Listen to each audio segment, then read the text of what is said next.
जैसे एपी का 20वां पद 50 है और 15वां पद 25 है, सॉरी 20 मान लो 20 है। तो एपी के ए और डी का मान बताएं। ए और डी का मान होता है, ए और डी क्या है? ए क्या है? प्रथम पद है, फर्स्ट टर्म, और डी सार्वधातुक है। एपी दिया नहीं है, 20वां पद 15वां पद दे दिया है, तो आप ए और डी का मान कैसे निकालोगे? बोर्ड का फेवरेट क्वेश्चन है, आपके बोर्ड एग्जाम का फेवरेट क्वेश्चन है, 2 मार्क्स का। ओके, अब देखो हो गया। तो 20वां पद अगर आप एन का वैल्यू यहाँ पे 20 रखोगे, 20वां पद देखो एन का वैल्यू कितना दिया है? 20। ए प्लस 20 माइनस 1 इंटू डी कर सकते हैं, क्योंकि ए और डी का वैल्यू दिया ही नहीं हमें। तो ए प्लस 20 माइनस 1 19 इंटू डी। अगर ऐसे हम लोग दो लाइन बचा ले तो अच्छा होगा कि नहीं? 2 लाइन अगर हम बचा लें तो अच्छा होगा कि नहीं? टाइम भी बचेगा, हमारा कॉपी का पेज भी नहीं भरेगा। देखो यहाँ पे हमने वैल्यू फार्मूला रख कर 19D निकाला, ए प्लस 19D। अगर जो पद बोले, जो पद उससे एक कम करके क्या करना है? हमें डी में मल्टीप्लाई कर देना है। पहले आपको ए प्लस बी लिख लेना है। अगर कोई ऐसा क्वेश्चन है 20वां पद 25 है, छठा पद 12 है, ऐसा जब क्वेश्चन मिले तो पहले ए प्लस बी बना लेना दोनों का। ये आपका 1 हो गया, ये 2 हो गया, 2 दिया है यहाँ पे। ओके, ए प्लस बी बना लेना, इसका भी ए प्लस बी बना लेना। और जो बोले यहाँ पे 20वां पद बोल रहा है तो 20 से एक कम करके डी में मल्टीप्लाई कर देना। यहाँ पे 15वां पद यानी 15 से एक कम करके डी में मल्टीप्लाई कर देना। देखो 20 से एक कम 19D, सॉरी 19D। ओके, अब देखो 15 से एक कम 14D। फॉर्मूला में रखो 14D आएगा, रखो फॉर्मूला में ए प्लस 15 माइनस 1 इंटू डी, ए प्लस 14D। क्या सेम हुआ कि नहीं? हमारा इतना लिखने के चक्कर में 4 लाइन वेस्ट हुआ, 4 लाइन वेस्ट हुआ। और देखो तो हम इसको क्या, अब समझ में आया कि नहीं? ये कैसे लिखना है तुमको समझ में आ गया? अब देखो तो 20वां पद को क्या लिख सकते हैं? ए प्लस 19D इक्वल टू 50। 50 दिया है आपको। 15वां पद को क्या लिख सकते हैं? ए प्लस 14D। कितना हो जाएगा? 15, सर 20 दिया है, समीकरण 2 क्लियर हो गया। अब क्या करेंगे? हम इक्वेशन सॉल्व करेंगे, माइनस लगाएंगे, जो कटना होगा वो कट जाएगा। ए कट गया, सेम है, ये माइनस 14D, ये प्लस 19D। ओके, अब देखो यहाँ पे क्या होगा? माइनस 20, यहाँ पे प्लस का 50। ओके, यहाँ पे क्या बच जाएगा? 5D, 14 5 19। ओके, प्लस का 5D। यहाँ पे क्या बचेगा? 50 में 20 प्लस का 30। डी बराबर क्या हो जाएगा? 6। और डी का वैल्यू अगर समीकरण 1 में रखोगे तो ए का मान आ जाएगा। समीकरण 1 में डी का मान रखने पर, डी का मान रखने पर। ओके, क्लियर हुआ? अब देखो ए प्लस 19 इंटू 6 50। ओके, ए प्लस 19 छः कितना होता है? 9 छः 54, 4।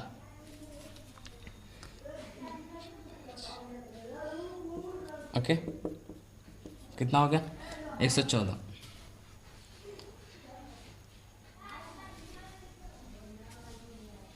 क्लियर हो गया? अब देखो 114 को उधर भेजो, माइनस है, 50 माइनस 114 इक्वल टू कितना हो जाएगा? 50 50 100 और 64 हो जाएगा, माइनस का 64। ओके, ए का मान कितना हो गया? माइनस का 64। ए और डी का मान निकल गया कि नहीं? तो ऐसा क्वेश्चन जो होता है ना, आपका टाइम कंज्यूम करता है। ऐसा क्वेश्चन आपको टाइम मतलब वेस्ट करने के लिए ऐसा क्वेश्चन आपको दिया जाता है। तो ऐसे क्वेश्चन पे पहले मत पढ़ना, जो इजी क्वेश्चन हो उससे पहले कर लेना, अगर टाइम बचे तो ऐसे क्वेश्चन को करना, वरना छोड़ देना। ओके, ऐसे भी एक क्वेश्चन एक्स्ट्रा देता है आपके बोर्ड एग्जाम में। इतना क्लियर हो गया कि नहीं पहले बताओ? आइयो हो गया होगा। अब देखो एक कंसेप्ट और है इसमें। इन सारे कंसेप्ट का पीडीएफ आपको टेलीग्राम पे मिल जाएगा। ओके, टेलीग्राम से जुड़ जाना सर। देखिए, अगर आपको एपी दे दिया आपको 2 4 6 8 डॉट डॉट डॉट 10 तक, ओके, तो अब बोल दे कि इसका समांतर माध्य कितना है। मतलब जो सब इन दोनों मतलब फर्स्ट टर्म और लास्ट टर्म के बीच में जो सबसे मध्य टर्म है उसका वैल्यू क्या होगा, यानी मध्य टर्म का वैल्यू क्या होगा, मध्य पद का मान क्या होगा, कैसे निकलेगा? अगर हम फर्स्ट टर्म और लास्ट टर्म को जोड़ दें, मध्य टर्म को हम लोग क्या बोलते हैं, एम, अरिथमेटिक मीन, समांतर माध्य। ओके, अब देखो समांतर माध्य कैसे निकलता है, first term plus last term इसको upon 2, first term plus last term upon 2, add करो 2 प्लस 10 अपॉन 2, 12 अपॉन 2, 6, छठा जो पद होगा ना, यहाँ से छठा गिनो, 2 1 2 3 4 डॉट डॉट 5 6 पद तक उसका जो वैल्यू आएगा वो होगा हमारा मध्य टर्म। ये क्या हमारा मध्य पद है। ओके, क्लियर हुआ कि नहीं? इतना पहले बताओ। ये क्वेश्चन आपको ऑब्जेक्टिव के लिए है, ये ऑब्जेक्टिव में पूछता है, 2 मार्क्स में नहीं पूछता। ये मध्य पद का कंसेप्ट क्लियर हुआ कि नहीं? ये फॉर्मूला है, लिख लेना। ओके, समझ में आ गया? चलो एक क्वेश्चन और आता है। अगर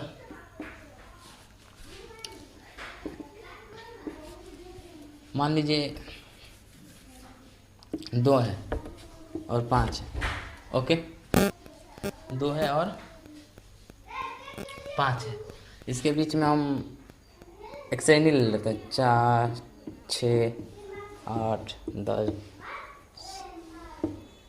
12 डॉट डॉट 20 पदों तक, 20 मान तक 20 आएगा इसमें श्रेणी में। ओके, अब बोलेगा सम ऑफ अरिथमेटिक मीन,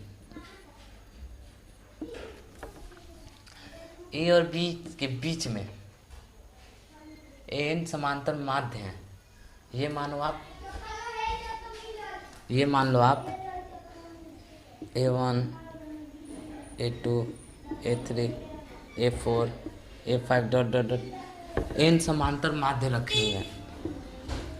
ये 2 और 20 के बीच में एन समांतर माध्य रखे हुए हैं, तो आपको सम ऑफ यानी समांतर माध्यों का योग निकालना है।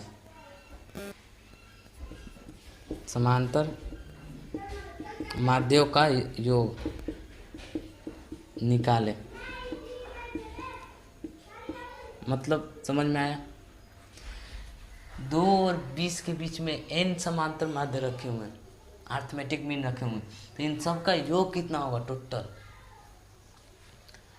समझ में आया? इन सब का टोटल योग कितना होगा? देखो आपको देगा कि n समांतर माध्य यानी 20 समांतर माध्य रखा हुआ है, 20 अरिथमेटिक मीन, मान लो 20 अरिथमेटिक मीन 2 और 20 के बीच में रखा हुआ है, तो बोलेगा कि तो उन सबका सम कितना होगा, योग कितना होगा? तो देखो इसका फॉर्मूला होता है SN equal to SAM arithmetic mean. Okay, sum of arithmetic mean. अब देखो इसका फॉर्मूला होता है n into first term plus last term upon 2।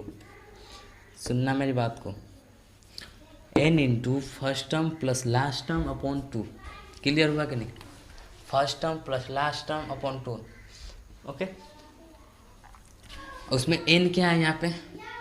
n जो है n समांतर माध्य, n समांतर माध्य क्या है? n समांतर माध्य है। आई होप समझ में आ रहा होगा। ओके, ये फॉर्मूला है, इसको लिख लो। कितने फॉर्मूले हो गए अब तक? 4 फॉर्मूले मिल गए आपको समांतर से। अब कुछ नोट पॉइंट है आपके लिए।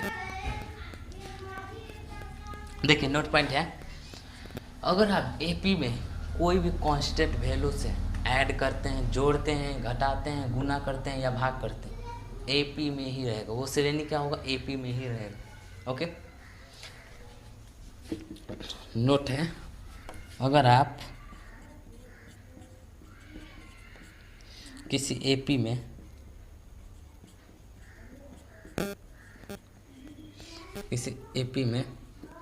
कांस्टेंट वैल्यू समझ में आता है? कोई अचर मान, जिसका मान, ये सारे क्या हैं? अचर मान है। ओके, या कोई भी नंबर से आप लिख सकते हो। एपी में कोई भी कांस्टेंट वैल्यू से गुना किया जाए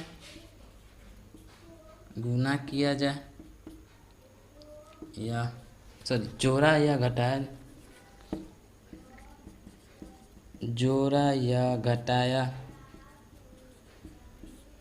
जाए या गुना या भाग किया जाए, वो श्रेणी क्या होगा? एपी में ही रहेगा। श्रेणी एपी में ही रहेगा। वो क्या होगा? एपी में ही रहेगा। ये आपको ऑब्जेक्टिव में पूछता है कि मान लो एपी हो गया, एपी मान लीजिए 2, 4, 6, 8 डॉट डॉट एन तक। इसमें आप सब में 2 से मल्टीप्लाई कर रहे हो, सब में 2 कांस्टेंट वैल्यू से मल्टीप्लाई करो, तो क्या ये एपी में होगा? तो ये हरदम एपी में होगा। ओके, 2 से जोड़ो, घटाओ, गुना करो या भाग करो, कोई भी नंबर से जोड़ो, गुना करो, घटाओ, भाग करो, कुछ भी, ये क्या होगा? एपी में ही रहेगा। क्लियर हुआ ये नोट पॉइंट?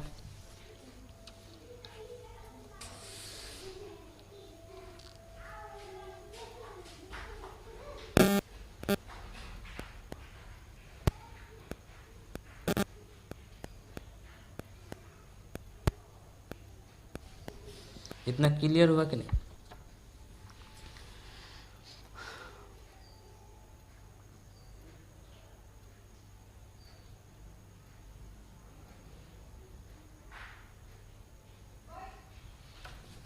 क्लियर हो गया? चलिए आगे बढ़ते हैं। अब देखते हैं यहाँ पे,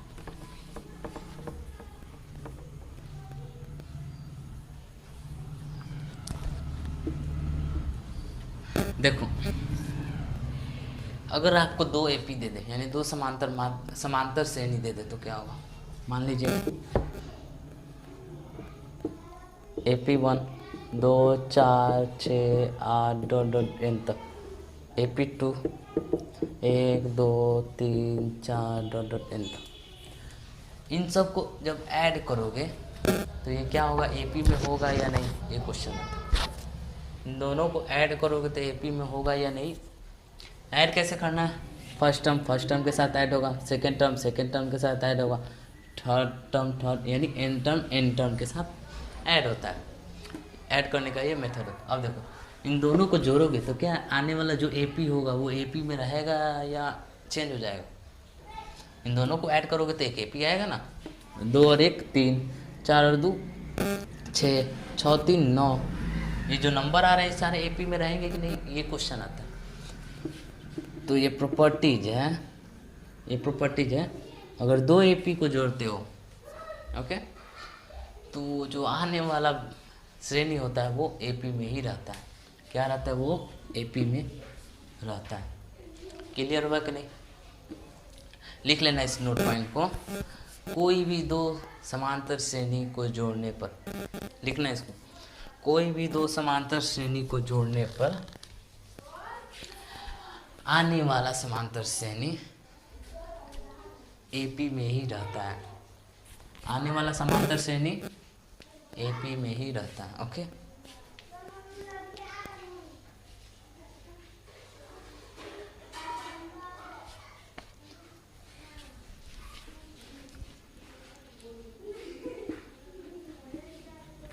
ओके, एक और नोट पॉइंट लिखना, कोई दो समांतर श्रेणी को घटाने पर, कोई दो समांतर श्रेणी को घटाने पर आने वाला श्रेणी क्या होता है, एपी में होता है। अगर आप तो जोड़ किए हो, ऐड किए हो ना, आप घटाओ, 2 में से 1 जाएगा 1, 4 में से 2 जाएगा 2, 6 में से 3 जाएगा 3, 8 में से 4 जाएगा 4। ये क्या है, एपी में है या नहीं है, एपी में है ना, अंतर देखो 1 1 1 समान अंतर है तो एपी में है। अब देखो नोट पॉइंट हो गया, दोनों नोट पॉइंट। अब क्वेश्चन आता है एक आप लोग टर्म में, क्वेश्चन कहेगा कि एपी के 3 पदों का योग 20 है, एपी के 3 पदों का योग 20 है, तो ए और डी का 3 पदों का योग 20 है और 20 है, तो ए और डी का मान बताएं, ए और डी का मान बताएं।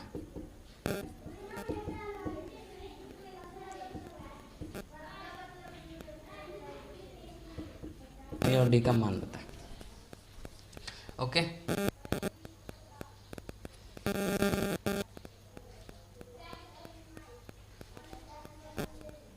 देखो एक टॉपिक होता है लेट करने वाला, यानी जब आपको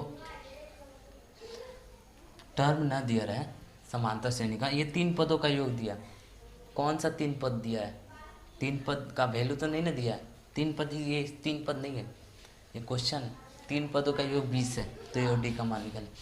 तो क्वेश्चन जो है 3 पदों का योग, अगर मतलब ऐसे ही 3 पदों का योग, 4 पदों का योग, यही तो पूछता है आपके एग्जाम में। देखो हमें मानना होता है फर्स्ट टर्म जो होता है ना ए, उसे ए माइनस डी लिखते हैं, सेकेंड जो टर्म होता है उसे ए लिखते हैं, थर्ड टर्म जो होता है ए प्लस डी लिखते हैं। ओके, इसको लिख लेना। अगर 4 पद मानना होगा तो ये 3 पद है, 3 टर्म पद। ओके, 3 पद मानना है। अगर 4 पद मानना हो तो ए माइनस 2d, ए माइनस डी,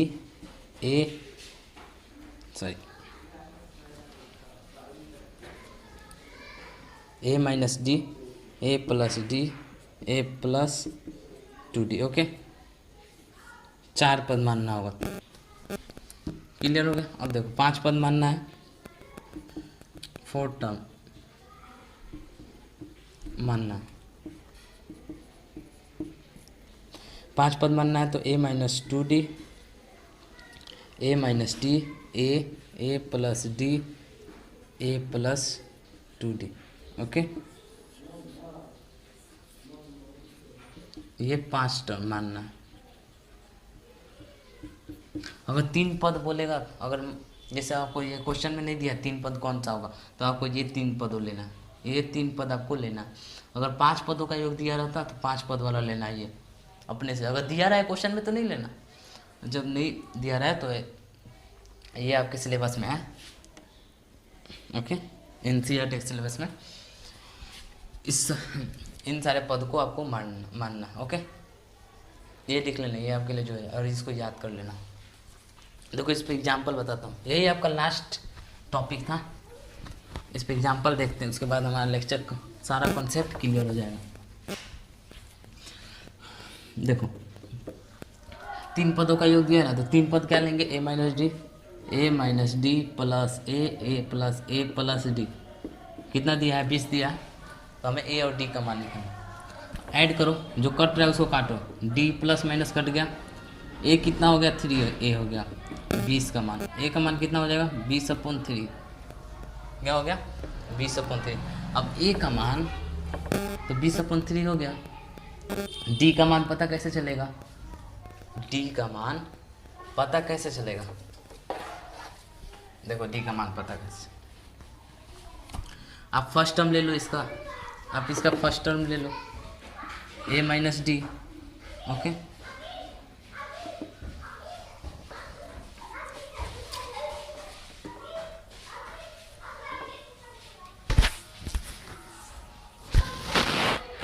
सॉरी, यहाँ पे एक मिस्टेक हो गया क्वेश्चन में। यहाँ पे आपको देगा फिर से 3 पदों का अंतर भी दिया रहेगा आपको। ओके, सॉरी, 3 पदों का अंतर मान लीजिए आपको 15, अंतर भी दिया रहेगा, योग और अंतर दोनों दिया रहेगा। तो देखो 3 पदों का अंतर योग करके a का मान निकल गया, अंतर करो a minus G minus A minus D, जो कट रहा है उसको काटो। क्या क्या कट रहा है, एक second, a minus D minus A plus D. Okay, हाँ काटो, कटेगा नहीं, ऐड करो, माइनस डी माइनस 2d हो गया, माइनस 2d, और एक कट जाएगा तो माइनस ए बच गया, एक इक्वल टू 15। ए का वैल्यू रखो यहाँ से -20/3/15, माइनस 2d इक्वल टू क्या 15, माइनस 20/3 को उधर भेजो, प्लस 20/3 हो जाएगा, माइनस 2d इक्वल टू कितना हो जाएगा 15×3=45 और प्लस 20/3, डी इक्वल टू क्या हो जाएगा, भाग में भेजो इसको, 45 और 20 कितना हो जाएगा 65/3 और इंटू 2। ओके, और माइनस हो जाएगा -65/3 दूना 6। ओके, डी का वैल्यू निकल गया, डी का वैल्यू निकल गया, ए का वैल्यू निकल। ऐसे आपको क्वेश्चन देगा। क्लियर हुआ कि नहीं, इतना ये सारा कॉन्सेप्ट क्लियर हुआ? और क्लियर होगा जब हम क्वेश्चन बैंक का आपको क्वेश्चन कराएंगे ना, जहाँ पे और क्लियर हो जाएगा। 2 और टॉपिक बचे हैं आपके सिलेबस के, 2-3 और बचे हैं। इसका अर्थमेटिक प्रोग्रेशन खत्म हुआ कि नहीं, अगले लेक्चर में हम लोग इसका जीपी पर गुणोत्तर से न्यूज। ओके, 3 लेक्चर में कंप्लीट करना है प्रोग्रेशन को। ओके, चलिए ठीक है, मिलते हैं अगले वीडियो में। ओके, तब के लिए जय हिंद, जय भारत, वंदे मातरम। और बता दूँ, जो इस चैनल पर नया है, चैनल को सब्सक्राइब कर लो, बेल आइकन को प्रेस कर दो। ओके, चलिए मिलते हैं अगले वीडियो में। जय हिंद, जय भारत, वंदे मातरम।